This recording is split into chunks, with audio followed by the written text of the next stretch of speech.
Mga dito ako tumatambay dati. Ito mismo. Ano iniisip mo pag lumupo ka dati dyan? Kung ano-ano eh. Kasi ano-ano pa pinag-uusapan namin dito. Mga pangarap sa buhay. Ito dati. Ito pa rin yung ano namin, yung sala set namin.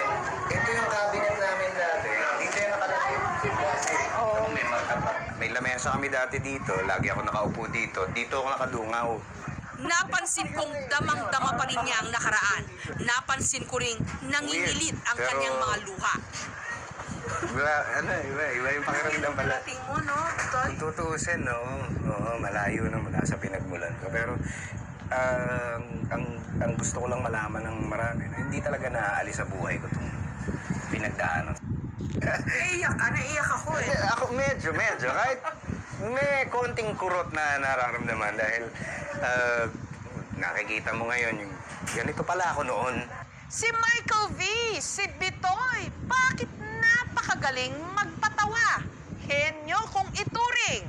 Saan ba nanggaling ang kanyang talento? Saan ba siya nagmula? Ako si Jessica Soho. Ako po si Jessica Soho. Ako po si Jessica Soho. This is Jessica Soho reporting.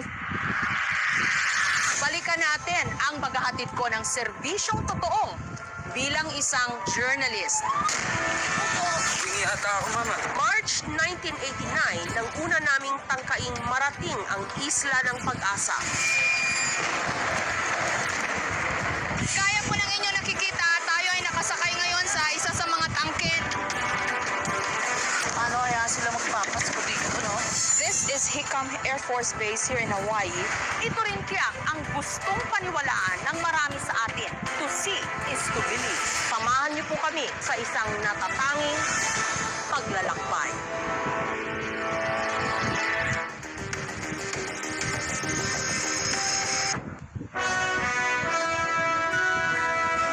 Ang kahusayan sa sining, hindi lang minamana. Hinuhubog din ito ng lugar na kinalakhan at ng sari-saring kwento ng buhay. Ito ang pinanghuhugutan ng pambihirang galing at talino. Siya si Etoy, si Bebang, si Beto, at si Junili. Hindi nga, mas maganda yung long niya. Ito is a consummate artist talaga. He's an artist's artist. He can do it all as far as the creative arts is concerned. Nakita niyo ba yung commercial ng tungkol? Sino nga ba talaga si Michael V? Saan nanggaling ang kanyang henyo? At kahit yata anong papel, kayang-kaya niyang gampanan.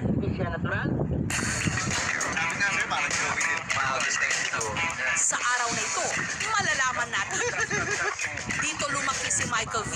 Sa bukod tanging tenement housing kung tawagin sa Bikutan Taguig.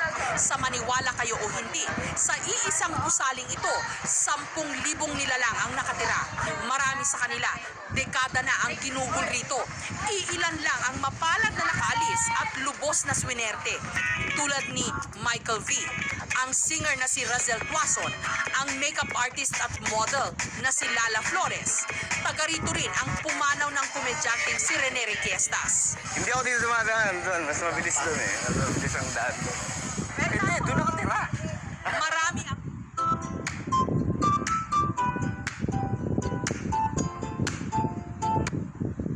ang agad na nakakilala kay Michael V. Hindi lang dahil sikat na siyang artista, kundi dahil nakita nila itong lumaki. Matawag ka na. Kumusta na si Papa mo? Nasa Cavite ho. Oo. Nakatira eh. Kilala niyo si Bitoy? Opo. Nung maliit pa? Eh, kumbari ko yung mother niya. Akala ko wala ka dyan. Hindi ako pumasok sa office para lang sa'yo. Ito kasayaw namin dati. Sumalubong sa amin ang mga kapwa-batang tenement ni Michael V. na sina Zaldi at Girlie. Meron kaming dance group dati na ginagawa. Doon kami sa 7th floor sa bahay nila nagpa-practice. Ganyan ka dati? Ganyan ka ba dati na bata? Ganyan mga kaliliit? Oo, ganito. Tsaka yung mga damit ko, ganito rin. Saan man kami sumuot, nagsusunuran ang sandamakmak na mga bata. Sa pakiwari niya, wala gaanong nabago sa tenement. Mga pamilyar na mukha, mga pamilyar na sulok-sulok. Dito dati nagpapagupit ako eh, kaya lang iba na nakatira dyan eh. May mga parlor dito? Oo. Pero? Si Bong. Ito yung tindahan dati. Ano binibili mo dyan? Kung ano-ano. Paborito ko yung Lobo Biscuit. Dito ako nagbabasketball noon. Wala pa tong mga kuryente noon. Kasi itong space na to, dalas meron kaming mga lumang tennis ball. Haling na sa ibang lugar.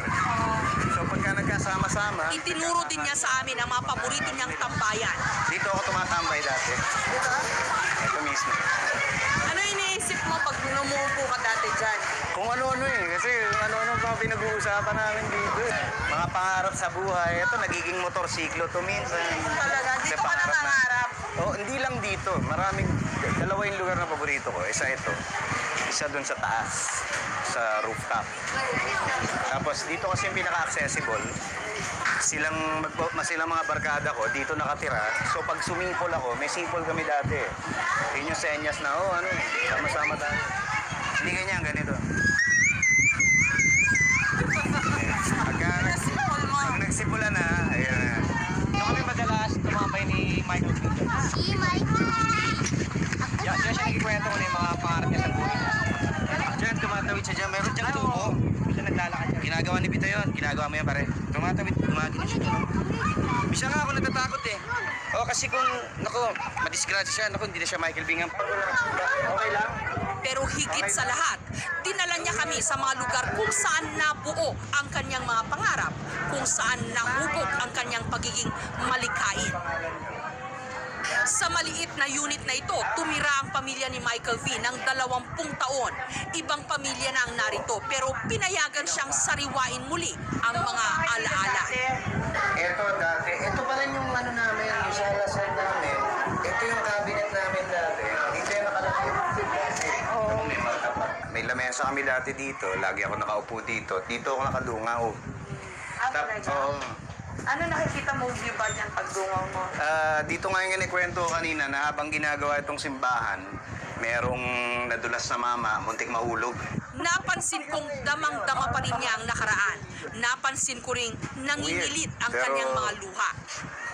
Iba yung pakiramdam pala. Tingin mo, no? Kung tutuusin, no?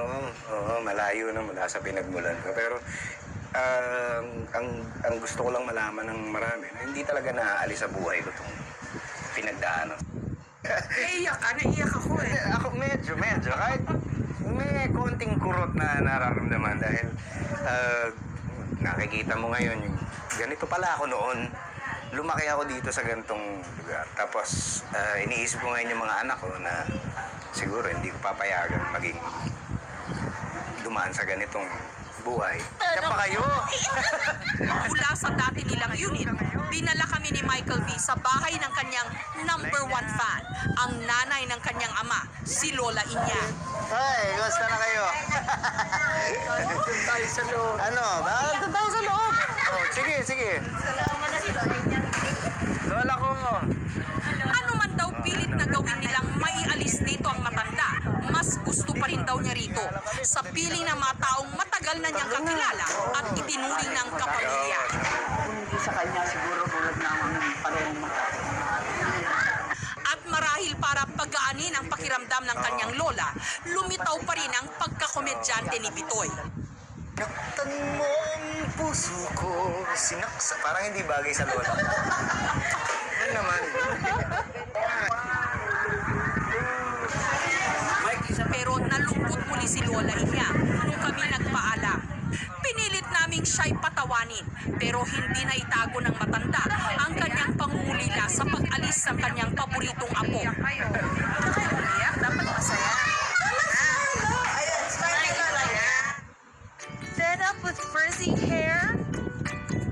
Transform your mane with the KEN20.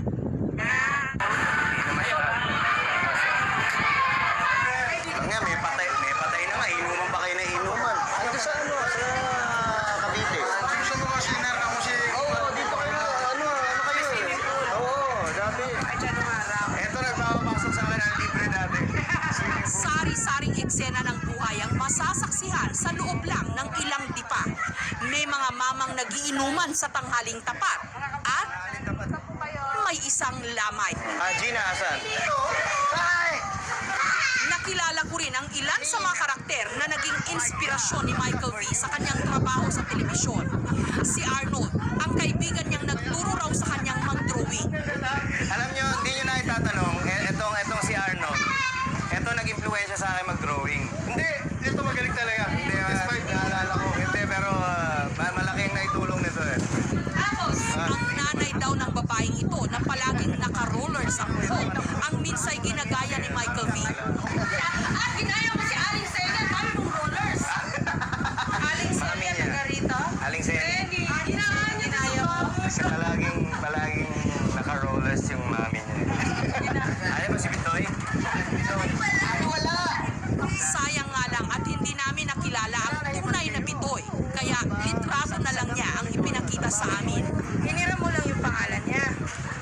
tutuusin, gano'n na nga. Pero hindi, actually galing kay Bentot yung pangalan kong Bitoy.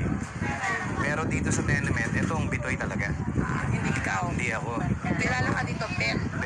Bet ako dito. Tapos yung Michael V, pinagsamang Michael pangalan. Jackson at Gary V. Hulaan nyo kung ano ang tunay na pangalan ni Michael V. Beethoven Bunagan. Bet for short. Si Beto, Etoy, Bebang at si Junili. Kung